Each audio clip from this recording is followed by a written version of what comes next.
Hello dear students. So today we'll actually understand the answer writing strategies for CBSE board examination for grade 10 social science. And students, it is very most important for all of us to learn to write the answers in the examination. ये बहुत ज़्यादा important है कि कैसे हम हमारे examination को मोर presentable वे में हमारे एग्जामिनेशन में प्रेजेंट कर सकते हैं students. So yes, before actually going and understanding everything students, I'll just make you understand one important thing. आपने बहुत सी बार एक चीज़ देखी होगी that there are many students, बहुत सारे students ऐसे होते हैं, they are aware of each and every concept what have been given in the book. उनको book के सारे concept आते हैं, उनको हर एक subject सारा बिल्कुल clear होता है. After that also they are not being able to score good marks. उसके बावजूद भी उनके marks बहुत ज़्यादा अच्छे नहीं आ पाते students. What is the problem?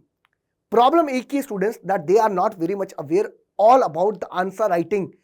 कैसे आंसर को डिलीवर करना है, कैसे अपनी नॉलेज और अपनी इंफॉर्मेशन को एग्जामिनेशन में डिलीवर करना है, वहां पे वो थोड़े से वीक, थोड़े से कच्चे रह जाते हैं स्टूडेंट्स. तो हमें वो वीकनेस आज खत्म करनी होगी. आज की तारीख में हमें ये सीखना होगा कि कैसे हम हमारे बोर्ड एग्जामिनेशन में हमारे आंसर्स को मोर एडिकेट वे में, मोर प्रेजेंटेबल वे में, मोर इंफॉर्मेटिव वे में प्रेजेंट कर सकते हैं students. So yes, we'll actually understand each and everything कि एग्जामिनेशन में बैठते टाइम हमें कौन कौन सी चीजों का बहुत ज्यादा ध्यान रखना होगा. Students, the very first is the time management. Time management is important in every examination students. हर एक एग्जामिनेशन में टाइम मैनेजमेंट बहुत ज्यादा इंपॉर्टेंट होता है. पर स्टूडेंट्स उसके साथ साथ ये मानना भी बहुत जरूरी है कि हर एक एग्जामिनेशन के लिए टाइम मैनेजमेंट स्ट्रेटेजीज डिफरेंट होती है. स्टूडेंट्स, आपको ये पता होगा that yes your examination will be of 3 hours. आपका जो एग्जामिनेशन होने वाला है that would be of 3 hours. 3 घंटे का एग्जामिनेशन होगा. 3 घंटे यानी 180 मिनट्स का एग्जामिनेशन होगा स्टूडेंट्स. अब आप इस 180 मिनट्स को कितने स्ट्रक्चर्ड वे में डिवाइड करेंगे ये आप पे डिपेंड करता है. For social science examination will actually learn that how efficiently we can use our time. कैसे हम इन 180 मिनट्स को बहुत ज्यादा एफिशिएंटली यूज कर सकते हैं. स्टूडेंट्स, हमने इन 180 मिनट्स 3 आवर्स को 3 डिफरेंट पार्ट्स में डिवाइड किया. The very first that reading time, and the second writing time, and the third is review time. Students, reading time क्या होता है? जैसे ही एग्जामिनेशन पेपर, जैसे ही टेस्ट पेपर आपके सामने आया, the very first responsibility of yours is to read the paper wisely. आपको बहुत अच्छे से पेपर को रीड करना है स्टूडेंट्स, और रीड करते टाइम भी आपको एक स्ट्रेटेजी प्लान करनी है. वो स्ट्रेटेजी क्या है? वो स्ट्रेटेजी है प्रेफरेंस की, कि कौन से सब्जेक्ट को, कौन से क्वेश्चन को मैं ज्यादा प्रेफरेंस दूंगा, और जिस भी क्वेश्चन को, जिस भी सब्जेक्ट को मैं ज्यादा प्रेफरेंस दूंगा. क्योंकि एग्जामिनेशन और टेस्ट पेपर देखते ही हमें ये क्लैरिटी आ जाती है कि भाई कौन सा क्वेश्चन हमें बहुत अच्छे से आता है, कौन सा क्वेश्चन हमें थोड़ा सा वीक आता है स्टूडेंट्स. तो जो भी क्वेश्चन हमें बहुत ज्यादा अच्छे से आता है, जो भी सब्जेक्ट हमसे बहुत अच्छे से बन पा रहा है स्टूडेंट्स, वो हम सबसे पहले रखेंगे. तो yes, while actually reading the examination paper, इस टेस्ट पेपर को पढ़ते टाइम आपके अंदर से वो स्ट्रेटेजी निकल के आनी चाहिए कि मैं कौन से सब्जेक्ट को प्रेफरेंस दूंगा. हिस्ट्री को दूंगा, सिविक्स को दूंगा, इकोनॉमिक्स को दूंगा, ज्योग्राफी को दूंगा, और कौन से क्वेश्चन को मैं सबसे पहले करने वाला हूं. That strategy you will have to plan. और ये स्ट्रेटेजी आपको कोई नहीं सिखा सकता स्टूडेंट्स. उसके पीछे का कारण क्या है कि जैसे let's say when I was writing my examination, जब मैं अपना एग्जामिनेशन राइट कर रहा था students, when I was in grade 10, मेरे को ऐसा लगता था कि मैं ज्योग्राफी बहुत अच्छे से अटेम्प्ट करूंगा, मैं इकोनॉमिक्स बहुत अच्छे से अटेम्प्ट करूंगा.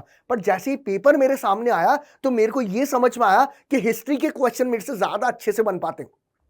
Students, that actually depends upon the question paper, that actually depends upon the test paper. ये टेस्ट पेपर पे और क्वेश्चन पेपर पे डिपेंड करता है कि आप कितने अच्छे से उन आंसर्स को प्रेजेंट कर सकते हैं, कितने अच्छे से उन क्वेश्चंस को अटेम्प्ट कर सकते हैं students. So yes, that's what the strategy you will have to make while in the time of reading the paper.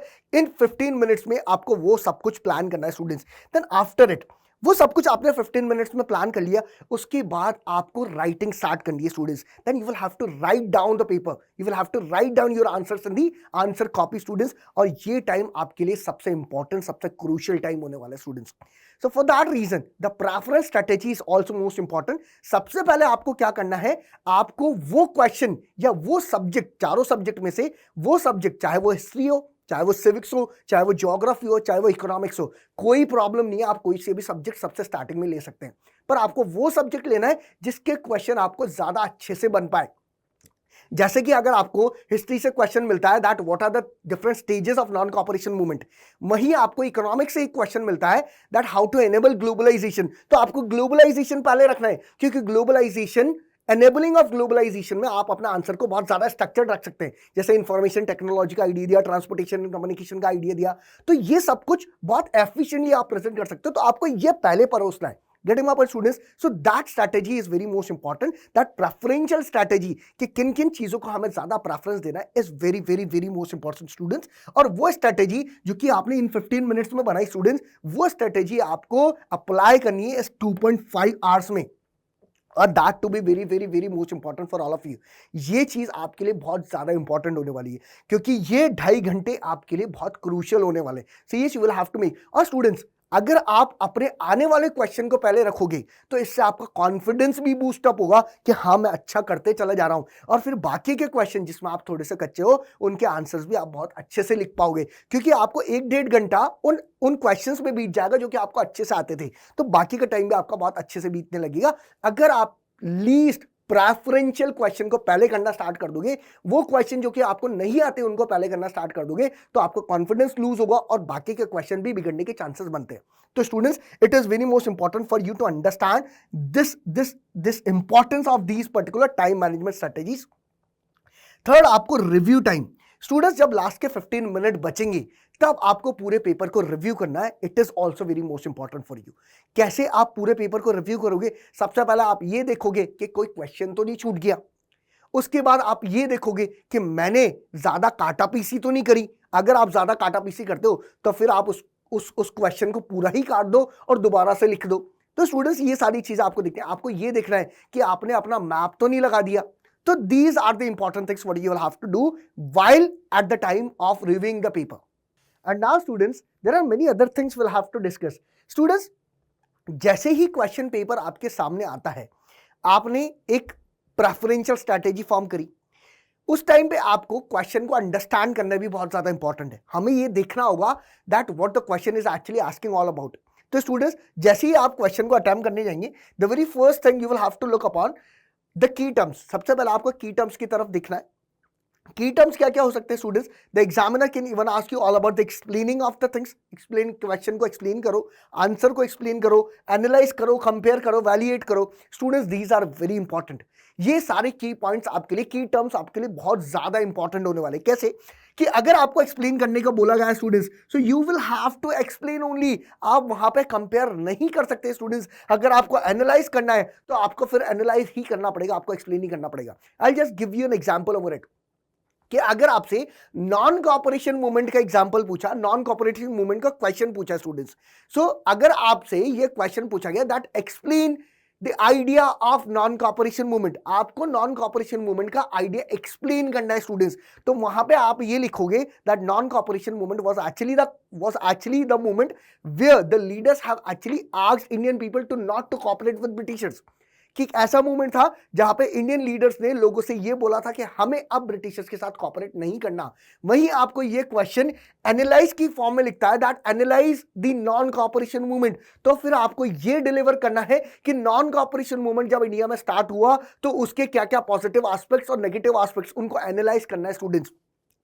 आगे चल के अगर आपसे कंपेयर को पूछता है that compare civil disobedience movement with that of non cooperation movement, तो फिर वहां पे आपको सिविल डिसोबीडियंस मूवमेंट और नॉन कोऑपरेशन मूवमेंट का मतलब या उसको एक्सप्लेन नहीं करना स्टूडेंट्स, आपको उनको कंपेयर करना है कि कैसे क्या क्या हमें कंपैरिजन देखने को मिलता है दोनों के बीच में। सो ये students, these key terms are very very very most important. अगर आप की टर्म्स के हिसाब से अपने आंसर को प्रेजेंट करोगे तो आपका 50% काम बिल्कुल खत्म हो गया स्टूडेंट्स। वैलिडेटर को ये चीज उसके दिमाग में क्लियर हो जाएगी दैट ये the students have written things correct.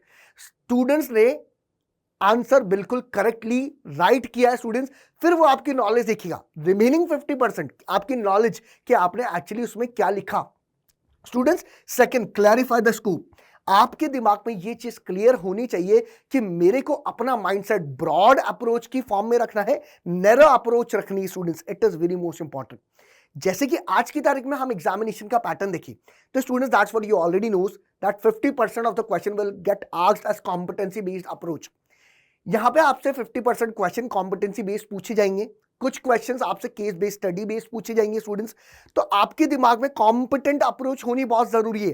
Question को देखने के बाद आपको यह सोचना है कि आप उस क्वेश्चन के बारे में, उसकी लैंग्वेज के बारे में क्या सोचते हैं, उस इंसिडेंट के बारे में क्या सोचते हैं स्टूडेंट्स। फिर आपको अपना माइंडसेट फॉर्म करना पड़ेगा कि मेरे को अपना आंसर बहुत ज्यादा ब्रॉड रखना है, बहुत ज्यादा नैरो रखना है।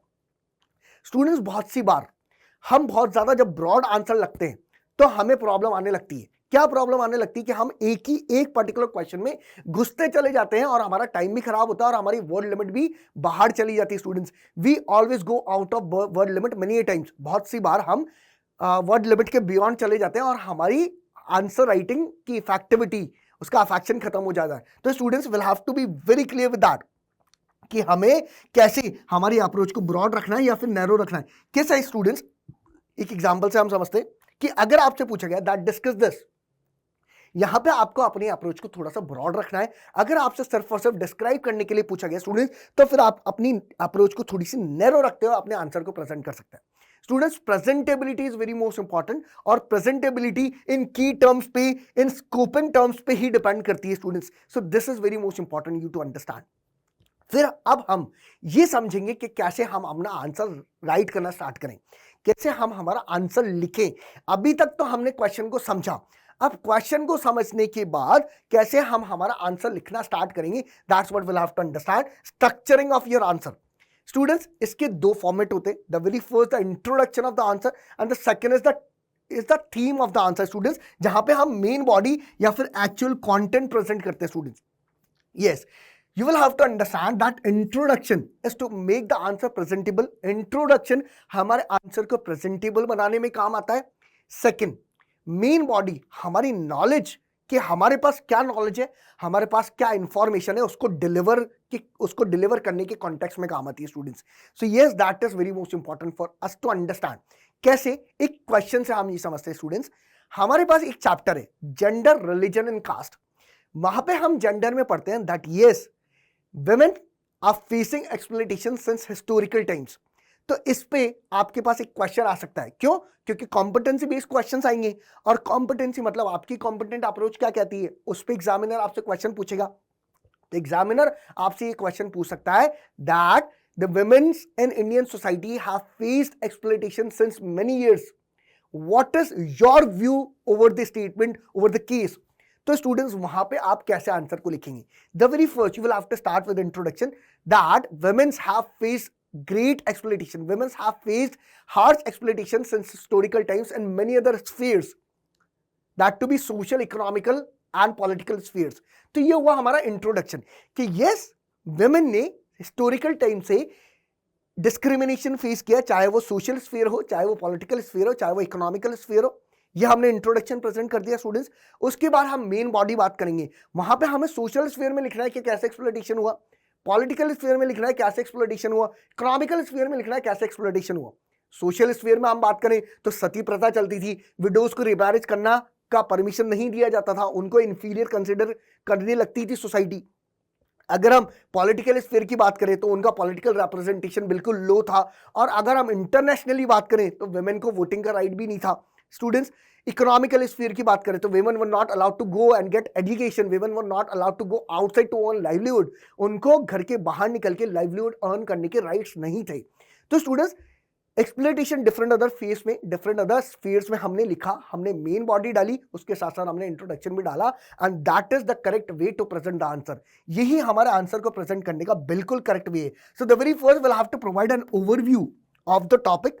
टॉपिक का ओवरव्यू बहुत ज्यादा इंपॉर्टेंट है, इंट्रोडक्शन बहुत ज्यादा इंपॉर्टेंट है। वहां पे हम की टर्म्स को भी एक्सप्लेन कर सकते हैं अगर हमारे लिए चीजें इंपॉर्टेंट हो। स्टूडेंट्स, हमें वहां पे हमारे आंसर का कॉन्टेक्स्ट सेट करना है, और हमें सिर्फ और सिर्फ क्वेश्चन के रेलेवेंस में ही इंफॉर्मेशन को या नॉलेज को डिलीवर करना है। हम आउट ऑफ द बॉक्स जाके इंफॉर्मेशन को डिलीवर नहीं करेंगे students. Then the main body will have to be very much thematic। किस थीम पे हमसे क्वेश्चन पूछा गया है, उस थीम के अकॉर्डिंग ही, उस थीम के रेलेवेंस में ही हम अपना आंसर को प्रेजेंट करेंगे। We can even break the main body into several themes, जैसे कि हमने सबसे पहले सोशल स्फीयर की बात करी, फिर हमने पॉलिटिकल स्फीयर की बात करी, फिर हमने इकोनॉमिकल स्फीयर की बात करी, अगर हमने जेंडर एक्सप्लॉइटेशन की बात करी स्टूडेंट्स, तो हमने क्या कर दिया, हमने मेन बॉडी को 3 पार्ट्स में डिवाइड कर दिया। स्टूडेंट्स, हम मेन बॉडी को 3 अदर पार्ट्स में डिवाइड कर सकते हैं, ताकि हमारे वैल्यूएटर को यह समझ में आने लगे कि इस बच्चे के पास नॉलेज हर तरफ की है, and this makes the valuator more and more impressed students. ऐसे हम हमारे वैल्यूएटर को ज्यादा इंप्रेस कर सकते हैं। हम यहाँ पर लॉजिकल पॉइंट्स भी डाल सकते हैं, जैसे हमने सोशल स्फीयर की बात करें तो हम वहां सती प्रथा डालेंगे, सती को कैसे अबॉलिश किया राजा राम मोहन रॉय के कंट्रीब्यूशन से, वो सब कुछ डाल सकते हैं स्टूडेंट्स। ईश्वर चंद्र विद्यासागर ने कैसे विडो रिमैरिज को दोबारा से रीस्टार्ट करने के लिए अपना कंट्रीब्यूशन दिया, वो सारी चीजें हम यहां पे डाल सकते हैं। और even we can use many evidences, बहुत ज्यादा एविडेंसेस और एग्जांपल भी हमें यूज करने इंपॉर्टेंट होते हैं। जैसे अगर कास्ट डिस्क्रिमिनेशन की बात करें तो ज्योतिबा फूले की गुलामगिरी, ये सारी चीजें हमारे लिए बहुत ज्यादा इंपॉर्टेंट होगी, ताकि हम हमारे आंसर को ज्यादा इफेक्टिव बना सकें। तो ये students, social science exam actually require real world example. Real world example हमारे लिए बहुत ज्यादा इंपॉर्टेंट होते हैं। So yes, these types of things we can even deliver in our answer students. अगर हमसे failure of non cooperation movement पूछा गया तो हम सबसे पहले तो लिखेंगे that yes we were not having any alternative institutions of Britishers. तो हमारे इंडियंस दोबारा ब्रिटिशर्स की तरफ जाने लगे, हमने उनसे जो नॉन कॉपरेशन स्टार्ट किया था वापस कॉपरेट करने लगे, हमारे पास खादी का रिप्लेसमेंट नहीं था, खादी बहुत ज्यादा एक्सपेंसिव था। ये तो 2 कारण हो गए। थर्ड, जब हम चौरी चौरा उसमें लिखेंगे तो ये रियल वर्ल्ड एग्जाम्पल है स्टूडेंट्स, कि चौरी चौरा हुआ था, वायलेंस हुआ था, और महात्मा गांधी वायलेंस के फेवर में नहीं थे। तो स्टूडेंट्स, ये सारी चीजें हमारे आंसर को ज्यादा से ज्यादा प्रेजेंटेबल बनाती है। So yes, that's how you will have to structure your answer. ऐसे आपको अपने आंसर को स्ट्रक्चर करना है स्टूडेंट्स। और यहां पे आपको एक इंपॉर्टेंट स्ट्रेटेजी में बना रहा हूं, वो स्ट्रेटेजी है प्रायोरिटाइजिंग ऑफ क्वेश्चंस। मैंने आपको स्टूडेंट्स क्या बताया कि जैसे ही स्टार्टिंग के 15 मिनट्स में आप क्वेश्चन पेपर को पढ़ेंगे, उसी टाइम पे आपको अपना क्वेश्चन पेपर या क्वेश्चंस को प्रायोरिटाइज करना बहुत ज्यादा इंपॉर्टेंट है स्टूडेंट्स। कैसे हम क्वेश्चन को प्रायोरिटाइज करें? प्रायोरिटाइज जिस क्वेश्चन को करना है उसके आगे हम एक मार्क लगा सकते हैं, ताकि हमें यह समझ में आ जाए कि इसको हमने प्रायोरिटाइज किया था और इसको हम सबसे पहले लिखने वाले हैं students. So yes, that is what we have very most important. But the very first thing students, कि हमें हमारे एग्जामिनेशन पैटर्न से बहुत ज्यादा फेमिलियर होना पड़ेगा। एग्जामिनेशन पैटर्न मतलब हमें ये सारी चीजें क्लियर होनी चाहिए that yes, all the 4 subjects have equal marks, 20 marks were actually given to history, civics, geography and economics. उसके बाद कॉम्पिटेंसी बेस्ड अप्रोच क्या होती है, कॉम्पिटेंसी बेस्ड क्वेश्चंस क्या होते हैं, कैसे ऑब्जेक्टिव क्वेश्चंस, कौन से केस स्टडी क्वेश्चंस, कौन से 2 मार्क क्वेश्चन, कौन से 3 मार्क क्वेश्चन, कौन से 5 मार्क क्वेश्चन, कितने क्वेश्चन हमारे पास देखने को मिलेंगे। तो ये सारी चीजें आपके दिमाग में क्लियर होनी चाहिए पहले एग्जामिनेशन में पहुंचने से पहले स्टूडेंट्स। और मैं तो बोल रहा हूं एग्जामिनेशन घुसने से पहले एक बार पेपर का पैटर्न देख के जाओ, ताकि आपको कॉन्फिडेंस रहेगा। सेकंड, आपके दिमाग में यह क्लियर होना चाहिए कि आपको कौन सा सब्जेक्ट सबसे पहले आता है। हालांकि ये सारी चीजें एग्जामिनेशन पे डिपेंड करती है, टेस्ट पेपर पे डिपेंड करती है कि कौन से सब्जेक्ट से कितने different other types of question पूछे गए, कौन से सब्जेक्ट से इजी क्वेश्चन आया, कौन से सब्जेक्ट से टफ क्वेश्चन आया, कौन से सब्जेक्ट से ज्यादा कॉम्पिटेंसी आई है, कौन से सब्जेक्ट से ज्यादा फैक्चुअल आया। ये वो सारी चीजें डिपेंड करेगी। पर फिर भी हमें हमारे दिमाग में ये होना चाहिए कि यस, मेरे को हिस्ट्री बहुत ज्यादा अच्छे से आती है तो मैं हिस्ट्री में ज्यादा मार्क्स गेन कर सकता हूं, मेरे को इकोनॉमिक्स थोड़ी सी कम आती है तो मैं इकोनॉमिक्स को थोड़ा सा पीछे रखूंगा। That's what the mindset you must have before actually going in the examination hall. Examination hall में जाने से पहले भी थोड़ा बहुत आपको ये सोच के जाना है स्टूडेंट्स, ताकि आपको चीजें प्री प्लान होगी। फिर उसके बाद आप लॉन्ग आंसर क्वेश्चंस को प्रायोरिटाइज करो। लॉन्ग आंसर क्वेश्चन में अगर कोई ऐसा क्वेश्चन आपको देखने को मिलता है जो आपको बहुत अच्छे से आता है, तो आप उसको पहले ही लिख दो। सबसे पहले तो आप ऑब्जेक्टिव क्वेश्चन कर लो 5 मिनट में। ऑब्जेक्टिव क्वेश्चन करने के बाद आप डायरेक्ट लॉन्ग आंसर क्वेश्चन लिखना स्टार्ट करो। अगर आप लॉन्ग आंसर क्वेश्चन बहुत बढ़िया से लिख दोगे तो आपके अंदर एक कॉन्फिडेंस बूस्टअप होगा कि हाँ भाई ऐसा हो गया। बहुत सारे स्टूडेंट्स को ये स्ट्रेटेजी बिल्कुल हैंडी नहीं लगती, वो ये मानते हैं कि सबसे पहले 2 मार्क्स का लिखूंगा, तो वो लिख सकते हैं, बिल्कुल कोई प्रॉब्लम नहीं है। आप 2 मार्क्स वाले क्वेश्चन को पहले लिख लो, आप 3 मार्क्स वाले क्वेश्चन को उसके बाद लिखो, 5 मार्क्स वाले क्वेश्चन को बाद में लिख दो। पर 5 मार्क्स वाले क्वेश्चन को अगर हम सबसे बाद में लिखेंगे तो फिर हमें टाइम मैनेजमेंट में प्रॉब्लम आने लगेगी। तो हम ये मानते हैं कि हम 5 मार्क्स वाले वो क्वेश्चन जो हमें बहुत अच्छे से आते हैं उनको तो एटलीस्ट हम पहले लिख लें। पर स्टूडेंट्स एक चीज हमेशा याद रखना कि जब भी हम, जैसे हमने ए सेक्शन किया, हमने ऑब्जेक्टिव क्वेश्चन खत्म किए, हमें ऐसा लगा कि हम 2 5 मार्क्स वाले क्वेश्चन पहले लिख दे, तो हम वहां पे सेक्शन डालेंगे पहले कि हम इस सेक्शन से ये वाला क्वेश्चन पहले लिख रहे हैं। It is very most important. सारी चीजें क्लियर होनी चाहिए ताकि वैल्यूएटर को चीजों को समझने में ज्यादा स्ट्रेस नहीं लेना पड़े। तो students we can even prioritise long answer question, उनको हम पहले ले सकते हैं। Yes, less times to be given to objective questions को टाइम कम देना है स्टूडेंट्स, बिल्कुल कम देना, उसमें ज्यादा सोचना नहीं है। जो आ रहा है उसको टिक करो, जो नहीं आ रहा उसको होल्ड कर दो। फिर केस बेस्ड स्टडी क्वेश्चंस में हम टाइम डिक्रीज कैसे कर सकते हैं स्टूडेंट्स? ये स्ट्रेटेजीज हालांकि हो सकता है आपको पता हो कि सबसे पहले हम क्वेश्चन देख लेंगे, क्वेश्चन देखने के बाद हम उस पैराग्राफ को रीड करेंगे, केस स्टडी को रीड करेंगे, एकदम से हमें आंसर समझ में आ जाएगा और फटाफट से हम आंसर लिख देंगे। पर पहले पैराग्राफ रीड करके दोबारा क्वेश्चन रीड करके फिर दोबारा पैराग्राफ रीड करना, ये बहुत लंबा प्रोसेस हो जाएगा। तो पहले क्वेश्चन रीड कर लो, पहले क्वेश्चन समझ लो, उससे हमें ये आइडिया भी हो जाएगा कि केस स्टडी किस अप्रोच पे, किस माइंडसेट पे, किस ओपिनियन पे, किस रास्ते पे बेस्ड है स्टूडेंट्स, ताकि हमें चीजें क्लियर होने लगी। So yes, will have to give very lesser time to objective questions. Objective questions में ज्यादा टाइम खराब नहीं करना है, केस स्टडी क्वेश्चंस में ज्यादा टाइम खराब नहीं करना है स्टूडेंट्स, क्योंकि ये बहुत सिंपल क्वेश्चंस आने वाले हैं। हम ज्यादा से ज्यादा टाइम देंगे हमारे कॉम्पिटेंसी बेस्ड क्वेश्चंस को। अब स्टूडेंट्स यहाँ पे ये आंसर कॉपी है जो कि टॉपर की है, जिस बच्चे को पूरे में से पूरे मार्क्स मिले, जिस बच्चे को फुल मार्क्स मिले स्टूडेंट्स, उसकी ये कॉपी है। इस कॉपी को हम समझते हैं the question we have here, that positive effects of globalization on Indian economy। ये क्वेश्चन था और इस बच्चे ने अपने आंसर लिखने स्टार्ट किए स्टूडेंट्स। तो समझो उसने आंसर कैसे लिखे। सबसे पहले तो उसने आंसर पॉइंट्स में लिखे, पर स्टूडेंट्स यहाँ पे हम हमारे आंसर को थोड़ा सा और ज्यादा प्रेजेंटेबल बना सकते हैं। वो कैसे कि इसने जो भी आंसर लिखे स्टूडेंट्स, वो आंसर थे मेन बॉडी, यहां पे इंट्रोडक्शन था ही नहीं। अगर हम यहां पे थोड़ा सा इंट्रोडक्शन डाल देंगे तो इंट्रोडक्शन से हमारी चीजें बहुत ज्यादा क्लियर होने लगेगी। कैसे, वो मैं समझाता हूं। यहां पे आप लिख सकते हो दैट यस, यहां पे आप लिख सकते हो that during the 21st century India have witnessed great positive effect towards globalization, hence India have actually became highly grown economy। India एक बहुत ज्यादा डेवलपिंग इकोनॉमी, ग्रोन इकोनॉमी बन चुकी है। तो ऐसे हम हमारे इंट्रोडक्शन को प्रेजेंट कर सकते हैं और इंट्रोडक्शन के बाद हम ये सारे पॉइंट्स डाल सकते हैं। इंट्रोडक्शन इंपॉर्टेंट है students, introduction is always important, ताकि हम हमारे आंसर को ज्यादा प्रेजेंटेबल बना सके। यहां पे हमारे पास एक और क्वेश्चन है students, why are the iron steel industries mainly concentrated in Chota Nagpur plateau region? Iron steel industries Chota Nagpur region में ही ज्यादा कंसंट्रेटेड क्यों है students? Here we have some answer written by the topper. सबसे पहला आंसर उसने लिखा availability of iron ore, very good. उसने क्या किया, अवेलेबिलिटी ऑफ आयरन ओर लिख के ये वाली लाइन को खाली छोड़ दिया और यहां से दोबारा अपना आंसर स्टार्ट किया। स्टूडेंट्स आपको क्या करना है, अगर आपने अवेलेबिलिटी ऑफ आयरन ओर लिख दिया तो आप इसको भी छोड़ दो, इसको भी छोड़ दो और आप यहां से फिर अपना आंसर स्टार्ट करो, या फिर आप ऐसा करो कि यहां पे एरो करके अपना आंसर स्टार्ट कर सकते हैं। पहली लाइन यहां, दूसरी लाइन यहां लिख के तीसरी लाइन आप यहां से स्टार्ट करेंगे तो चीजें ज्यादा क्लियर होगी। हालांकि ये बहुत बढ़िया तरीका है, पर आप इससे ज्यादा और अच्छा बना सकते हैं students. So yes, availability of iron और कितना क्लियरली, कितना नीट एंड क्लीन वे में उसने आंसर प्रेजेंट किया students. Second, proximity of other raw material. Third, good transport system. Fourth, availability of labour. तो he has actually made things more and more presentable. तो इस तरीके से अगर आप आंसर को प्रेजेंट करोगे, पर यहां पे भी उसने डायरेक्टली मेन बॉडी डाली, यहां पे भी उसने इंट्रोडक्शन नहीं डाला।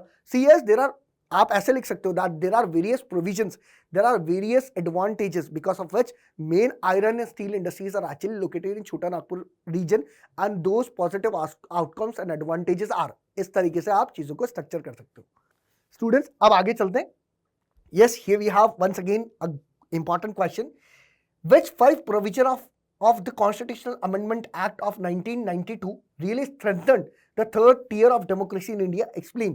ये क्वेश्चन 2015, 2013, 2012 में भी पूछा गया और स्टूडेंट्स कितने अच्छे तरीके से स्टूडेंट ने इस आंसर को प्रेजेंट किया students. That introduction, the very first introduction has been given that amendment in the constitution of 1992 has strengthened decentralization, provided local government with power and resources।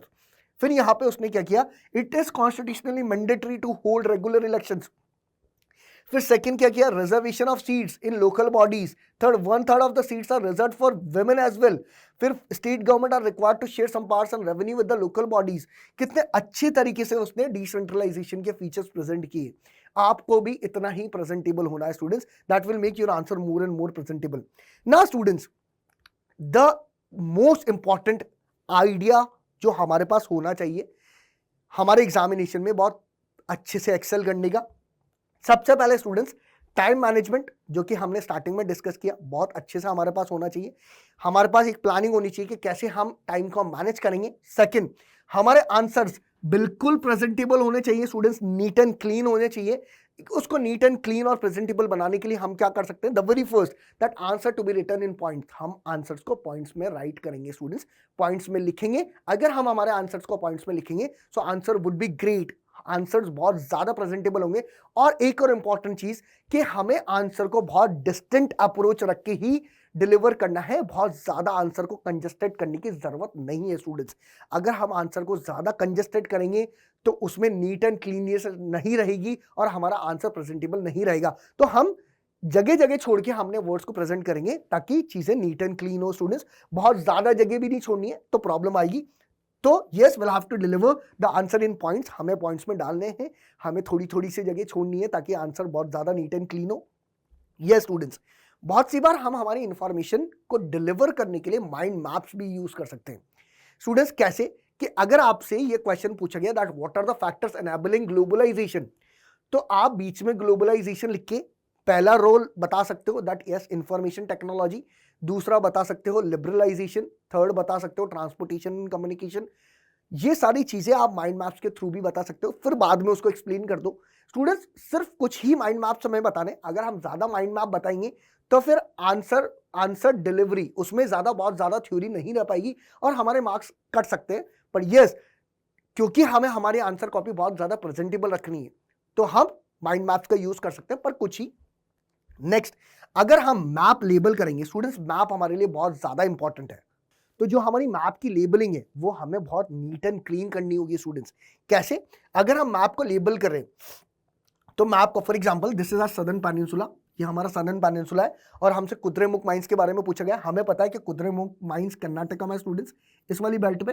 तो हम क्या करेंगे, यहाँ पे एक मार्किंग करेंगे और मार्किंग करके इसको बाहर निकालेंगे और यहाँ पे हम हमारा आंसर लिखेंगे। Getting my point students, so that to be the way. ये बिल्कुल करेक्ट तरीका है कि कैसे हम मैप को लोकेट करें, कैसे हम मैप को लेबल करें students. So yes, map labelling बहुत ज्यादा नीट एंड क्लीन होनी चाहिए, हम उसमें काटा पीसी ज्यादा नहीं करेंगे students. Now will actually discuss that what will not have to do, क्या क्या प्रैक्टिसेस हमें हमारे एग्जामिनेशन के टाइम पे नहीं करनी है students. The very first, don't scribble and cut your answer in words more frequently. बहुत ज्यादा आपको अपनी आंसर को कट नहीं करना, वर्ड्स को कट नहीं करना, काटा पीसी नहीं करनी है स्टूडेंट्स। इससे आपकी आंसर खराब हो जाएगा और आपको नंबर अच्छे नहीं मिलेंगे। Second, will have to keep in mind that every question has a word limit, हर क्वेश्चन की एक word limit and will not have to go beyond word limit. हमें वर्ड लिमिट के बियॉन्ड नहीं जाना है students, and this is not only in the examination, this is to be applied in every sphere of our life. कभी हमें हमारी limit के आगे नहीं जाना है students, it is very most important. And yes, एक बहुत इंपॉर्टेंट चीज that don't put extra information and things which are not discussed in NCERT. जो चीज एनसीईआरटी में डिस्कस नहीं की गई स्टूडेंट्स, वो हमें बहुत ज्यादा हमारी आंसर कॉपी में नहीं डालनी, इससे हमारा आंसर गलत हो जाएगा स्टूडेंट्स। क्योंकि जो भी वैल्यूएटर होता है उसके पास एक आंसर कॉपी होती है स्टूडेंट्स, एक आंसर के लिए रेफरेंस कॉपी होती है और वो रेफरेंस कॉपी भी एनसीईआरटी बेस्ड होती है। तो स्टूडेंट्स बहुत सी बार एग्जामिनर जो वैल्यूएटर्स होते हैं वो उस आंसर रेफरेंस से आपकी कॉपी को मैच करते हैं, तो आपका आंसर इनकरेक्ट हो सकता है। तो आपको एनसीईआरटी के बाहर नहीं जाना, आपको वही लिखना है जो एनसीईआरटी में गिवन हो। Don't use different pen in answer copy. Students बहुत सी बार आप red pen, green pen use करने लगते हैं, ये बिल्कुल गलत है। आपको सिर्फ और सिर्फ ब्लू पेन यूज करना है। ब्लैक पेन अगर आपको यूज करना तो आप सिर्फ और सिर्फ एक स्मॉल अंडरलाइन करने के लिए यूज कर सकते हो। जैसे अगर ये आंसर है तो मैं एक छोटा सा ब्लैक पेन से सिर्फ ये कर सकता हूं, इसके अलावा मेरे को कुछ भी नहीं करना ब्लैक पेन से। तो स्टूडेंट्स सिर्फ ब्लू और ब्लैक पेन, बॉल पेन ही आपको यूज करना है। That's what the practice you will have to make. और ये सारी चीजें तो आपको बिल्कुल भी नहीं करनी, ज्यादा काटापीसी नहीं करनी है, वर्ड लिमिट के बियॉन्ड नहीं जाना है, एनसीईआरटी से एक्स्ट्रा नहीं डालना है, और ब्लू और ब्लैक पेन के अलावा चीजें दूसरे कोई पेन यूज नहीं करने स्टूडेंट्स, क्योंकि हमने थ्रू आउट द ईयर बहुत ज्यादा मेहनत करी है और ये 3 घंटे हमारे लिए बहुत ज्यादा इंपॉर्टेंट, बहुत ज्यादा क्रूशियल होने वाले हैं। So yes, you will have to be very cautious, आपको बहुत ज्यादा कॉशियस रहने की जरूरत है। You will have to be very strong in the examination hall, आपका कॉन्फिडेंस लूज नहीं होना चाहिए, और आपको प्रेफरेंशियल स्ट्रेटेजी तो बिल्कुल प्लान करनी ही चाहिए कि मेरे को जो क्वेश्चन आते हैं वो मैं पहले लिखूंगा, अच्छे से लिखूंगा, ताकि मेरा कॉन्फिडेंस बूस्ट अप हो। Students, understand one important thing, that every small effort count towards your success. छोटे छोटे एफर्ट्स हमें डालने हैं। कीप मूविंग फॉरवर्ड स्टूडेंट्स, आप बहुत अच्छा करेंगे। I am pretty much sure कि आपका एग्जामिनेशन बहुत अच्छा जाएगा। पर स्टूडेंट्स, एक स्ट्रेटेजी आपकी एग्जामिनेशन, आपकी ग्रोथ को बहुत ज्यादा इनहेंस कर देती है। So that's what the strategy you will have to learn, you will have to understand. Students, अभी ये स्ट्रेटेजी आपको पता पड़ जाएगी, तो एग्जामिनेशन के एक दिन पहले आप क्या कर सकते हैं, सेम क्लॉक, जैसे अगर आपका एग्जामिनेशन कोई भी एक्स डे पे है, तो आप x-1 उससे एक दिन पहले सेम 10 से 1 के टाइम पे एक सैंपल पेपर सॉल्व कर सकते हैं इस स्ट्रेटेजी के साथ। तो आपको चीजें अप्लाई हो जाएगी, और while at the time in examination hall वहां पे आपका कॉन्फिडेंस लूज अप नहीं होगा। तो students, a very all the best to all of you, best of your luck students, and I know you will do great in your life ahead. Thank you students, thanks a lot.